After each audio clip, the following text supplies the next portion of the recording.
Halo Bre, ketemu lagi di Cinema Yansli. Bagaimana kabarnya hari ini? Sehat? Kuharap kalian semua sehat-sehat saja. Di video kali ini saya akan menceritakan film yang berjudul Non-Stop yang dirilis pada tahun 2014, disutradarai oleh John Collet-Serra serta dibintangi Liam Neeson, Scott McNaughey, Julianne Moore, dan Michael Dockery. Di mana film ini menceritakan seorang polisi udara yang dijebak sebagai teroris. Bahkan setiap lewat 20 menit akan terjadi pembunuhan melalui tangan polisi tersebut.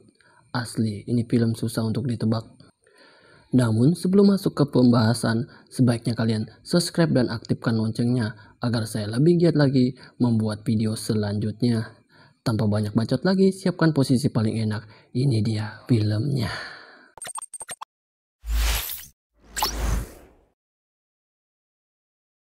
Di awal film, kita diperlihatkan seorang polisi udara bernama Bill yang ditugaskan untuk mengawasi penerbangan menuju London. Dalam misi tersebut, ia ditemani polisi lain bernama Jack. Sebelum lepas landas, Bill melihat gerak-gerik penumpang, takut ada yang mencurigakan karena itu merupakan tugasnya. Bill pun melihat anak perempuan yang pergi sendirian ke London tanpa pengawasan orang tuanya. Hingga anak tersebut dibantu pramugari untuk menaiki pesawat. Namun boneka yang dibawanya tertinggal. Tiba di pintu pesawat, anak tersebut takut untuk masuk.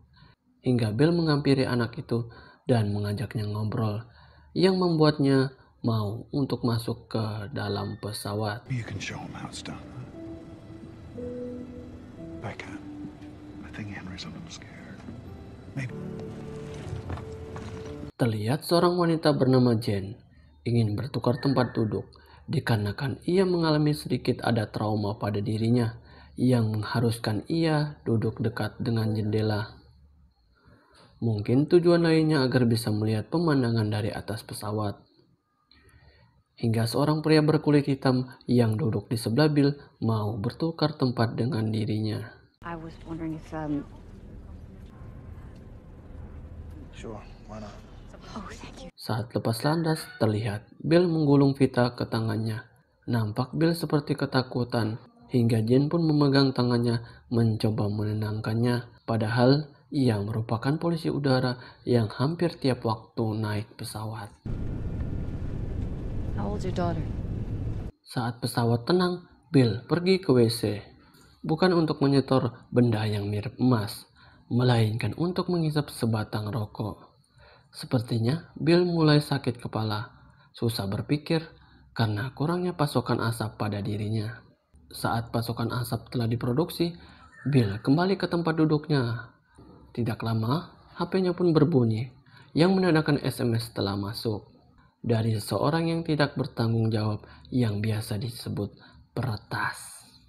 Bill pun merasa bingung karena jaringan yang ada di pesawat hanya bisa digunakan oleh oknum tertentu. Saat Bill bertanya kepada peretas, ia menjawab salah satu penumpang yang menaiki pesawat tersebut. Bill pun karena lama tidak pernah SMS, ia pun dengan cepat membalasnya. Sampai pada akhirnya SMS tersebut berisikan kata-kata ancaman dan pemerasan terhadap Bill. Terbukti, peretas tersebut menginginkan uang sebesar 150 juta dolar yang kalau dirupiahkan bisa membuat saya jadi kaya. Peretas tersebut menginginkan uang dikirim dalam waktu 20 menit. Maka jika tidak, salah satu penumpang yang ada di pesawat akan mati. Bill pun langsung mengatur stopwatchnya untuk membuktikan apakah ancaman itu benar. Bill memanggil rekannya, Jack, untuk berbicara di tempat yang sunyi. Karena ia berpikir bahwa itu merupakan ulah Jack. Namun Jack terheran-heran melihat isi dari SMS tersebut, yang berarti itu bukanlah ulahnya Jack. Karena merasa ancaman itu benar, Bill memberitahu isi SMS kepada pilot. Pilot itu pun menyarankan jika ancaman tersebut benar, ia akan mengalihkan penerbangan dan berhenti di bandara terdekat. Namun bandara paling dekat memakan waktu 95 menit, yang berarti ada 4 orang yang akan terbunuh baru bisa tiba di bandara. Bill pun mempunyai ide untuk mengintai peretas melalui CCTV. Ketika ia mengirim SMS, maka akan ketahuan. Bill pun dibantu Jen dan Nancy untuk menandai mana saja penumpang yang melakukan pergerakan mencurigakan. Ketika asik saling berbalas-balasan SMS, Jack pun bertingkah aneh. Awalnya Bill mengira bahwa bukan dia pelakunya, namun karena SMS tersebut menanyakan kabar putrinya dan pergerakan Jack sangat mencurigakan, Bill langsung menemui Jack.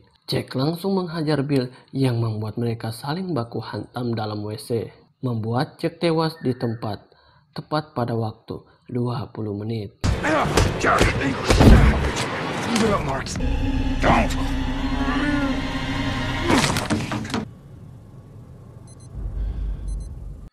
Ketika Bill mencoba kembali ke tempat duduk, HP-nya pun berbunyi kembali, yang menandakan peretas tersebut bukanlah Jack, melainkan orang lain. Bill pun memeriksa HP Jack. Ia menemukan SMS ancaman dengan orang yang sama mengancam dirinya, dikarenakan Jack membawa barang haram. Hal itu juga yang membuat mereka saling membunuh, dalam artian Jack dan Bill masuk ke dalam jebakan peretas tersebut. Tidak lama kemudian, Bill langsung mengecek beberapa orang yang melakukan pergerakan ketika ia sedang SMS dengan peretas itu. Orang-orang di pesawat itu pun tidak mengerti apa yang telah Bill lakukan, dikarenakan Bill tidak mau mereka panik bahwa sedang terjadi proses pembunuhan di tempat itu. Sampai pada akhirnya, Bill mencurigai seseorang berkulit putih. Ketika Bill meminta pilot untuk memeriksa latar belakang penumpang itu, ia malah dibebas tugaskan karena penumpang tersebut merupakan seorang guru. Bill pun tidak percaya begitu saja. Ia kembali menanyakan kepada penumpang itu kenapa ia berbohong kepada polisi. Penumpang itu pun mengaku bahwa ia akan diberi $100 kepada seseorang jika bisa mengetahui tujuan Bill. Bill pun meminta ia memberitahu siapa yang menyuruhnya. Come on, look. Hingga SMS pun masuk kembali yang mengatakan bahwa targetnya bukan hanya penumpang. Setelah itu pesawat tiba-tiba turun mendadak yang membuat Bill dan Nancy terlempar ke atas. Benar saja pilot itu pun tewas seperti terkena racun. Bill pun meminta bantuan dengan dokter, namun naas, nyawa pilot itu tidak bisa tertolong lagi. Dan SMS pun muncul lagi yang mengatakan kau ahli dalam membuang waktu. Lalu Bill kembali mengatur jam tangannya. Tak lama kemudian Bill menghubungi atasannya. Ia meminta uang tebusan agar segera dikirim karena kalau tidak banyak orang yang akan mati. Atasannya enggan mengirim dikarenakan nomor rekening tersebut atas nama Bill sendiri. Dan tidak adanya bukti bahwa yang melakukan itu adalah penumpang. Bill pun langsung dianggap sebagai seorang teroris oleh atasannya.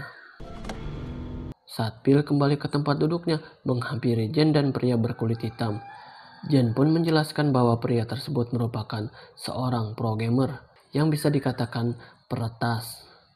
Bill langsung meminta tolong kepada pria itu untuk bisa membantu menemukan pelaku pembunuhan yang berada di pesawat dengan mengirimkan pesan bergambar.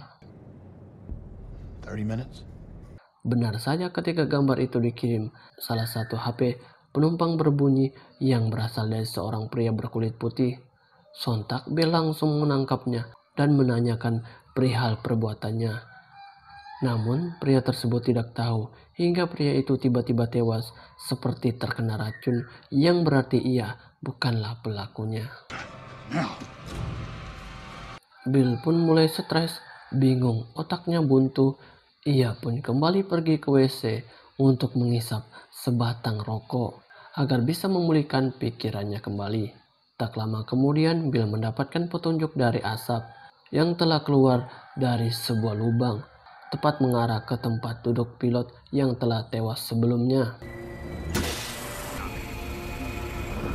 Bill pun mengecek penumpang yang telah tewas dan menemukan jarum yang menempel pada tubuhnya. Saat itu juga Bill langsung mencari tahu siapa yang terakhir menggunakan WC dan menemukannya, yaitu Jen, wanita yang berada di sebelah tempat duduk Bill. Bill langsung menghampiri Jen dan melontarkan pertanyaan-pertanyaan kepadanya Kemudian Jen pun menjawab yang membuat Bill berhenti menaruh curiga kepada Jen dan meminta maaf. We'll drink. I'm sorry. Tidak lama kemudian muncul berita yang memberitahu bahwa Bill adalah seorang teroris. Sontak penumpang yang berada di pesawat itu pun terkejut melihat berita itu. Jen pun mencoba memegang HP Bill. Tidak lama kemudian HP tersebut error dan mengaktifkan bom yang berada di pesawat. Bill pun langsung bertindak untuk mencari letak keberadaan bom itu. Namun ketika melihat berita, ia pun sedikit agak terkejut. Tapi karena berita itu pun juga Bill menemukan petunjuk. Benar saja, ia pun langsung tahu di mana letak posisi bom tersebut. Tak lama kemudian, Bill diserang oleh penumpang pesawat karena mereka berpikir Bill adalah seorang teroris. Sempat melakukan perlawanan sampai pada akhirnya Bill tidak berkutik dan memberitahu kepada mereka bahwa ada bom di pesawat. Kemudian dibantu oleh pria yang telah Bill tangkap sebelumnya. Jacking this plane. I'm trying to save it. Sampai di sini kalian pasti berpikir siapa pelaku pembunuhan dan mengaktifkan bom. Karena dari awal film tidak ada gerak-gerik dari pelaku tersebut. Tapi sebentar lagi kalian pasti akan mengetahuinya. Bill pun mempunyai ide, yaitu meletakkan bom di kabin bagian belakang, lalu menindisnya dengan barang-barang yang ada di pesawat, dan meminta pilot menurunkan pesawat sampai ketinggian 8.000 kaki, agar ledakan tidak terlalu besar, yang kemungkinan besar mereka semua akan bisa selamat. Atasan Bill pun menelponnya dan memberitahu bahwa uang 150 juta dolar sudah ditransfer. Namun Bill mengatakan bahwa itu sudah terlambat. Bill pun langsung mendengarkan bukti transferan ke semua penumpang. Tujuannya agar pelaku bisa menunjukkan dirinya. Karena apa yang mereka cari telah ia dapatkan. I will. Someday. Tak lama kemudian, Bill kembali mendapatkan petunjuk. Ia melihat pria sedang merekam tindakannya. Pria itu juga yang telah mengupload video Bill saat menangkap pria berkulit putih ke YouTube, yang membuat berita tentang dirinya dengan cepat tersebar luaskan. Saat Bill mencoba mengecek HP pria itu, ia menemukan video yang menunjukkan pelaku sebenarnya. Namun pelaku tersebut lebih dulu mengetahuinya dan langsung menawan penumpang yang tidak lain anggota kepolisian juga, serta mengambil pistol yang ada pada dirinya. Ketika ia hendak menembak, ternyata peluru pistolnya kosong. Polisi itu pun langsung melepaskan kunciannya dan langsung berlari dan mengambil peluru di tasnya. Namun ketika sampai, ada pria berkulit hitam lebih dulu mengambilnya dan langsung menembak polisi tersebut. Nah, sekarang kita semua tahu bahwa pelakunya merupakan dua orang yang mencoba membantu Bill sebelumnya. Sempat terjadi perkelahian antara Bill dan pelaku, yang membuat Bill terpojok. Namun Bill sedikit memberi asutan kepada pelaku berkulit hitam untuk menjinakkan bom tersebut. Tapi ketika pria itu hendak menjinakkan bom, ia malah ditembak oleh temannya sendiri. Ketika pelaku hendak menembak, pilot dengan kaget menurunkan pesawat, yang membuat mereka semua terlempar terombang-ambing. Ketika pesawat telah mencapai ketinggian 8.000 kaki, Bill pun langsung menembak pelaku tersebut tepat di kepalanya. Headshot. Tak lama kemudian, pria hitam itu pun kembali menantang Bill untuk berkelahi. Ternyata ia belum tewas setelah tertembak. Ketika sedang berkelahi, bom itu pun meledak dan langsung menewaskan pria hitam tersebut. Kini kedua pelaku telah meninggal dunia. Namun masalah berikutnya, pesawat mengalami kerusakan parah akibat ledakan itu. Beruntung pesawat sudah mendekati landasan untuk mendarat. Di sini pilot pun menunjukkan skill yang ia miliki, yaitu mendarat dengan mulus tanpa menimbulkan korban yang membuat mereka semua selamat. Di akhir cerita, terlihat polisi terkena tembakan ternyata masih hidup dengan luka tembakan di bahunya. Dan film ini pun tamat. Film ini sangat keren menurut saya, karena kita dibuat penasaran untuk mengetahui siapa pelaku sesungguhnya. Pesan yang dapat kita ambil, jika ingin kaya, giatlah dalam bekerja. Sekian dari saya, kuharap kalian bisa terhibur. Sampai jumpa di film selanjutnya. Bye-bye.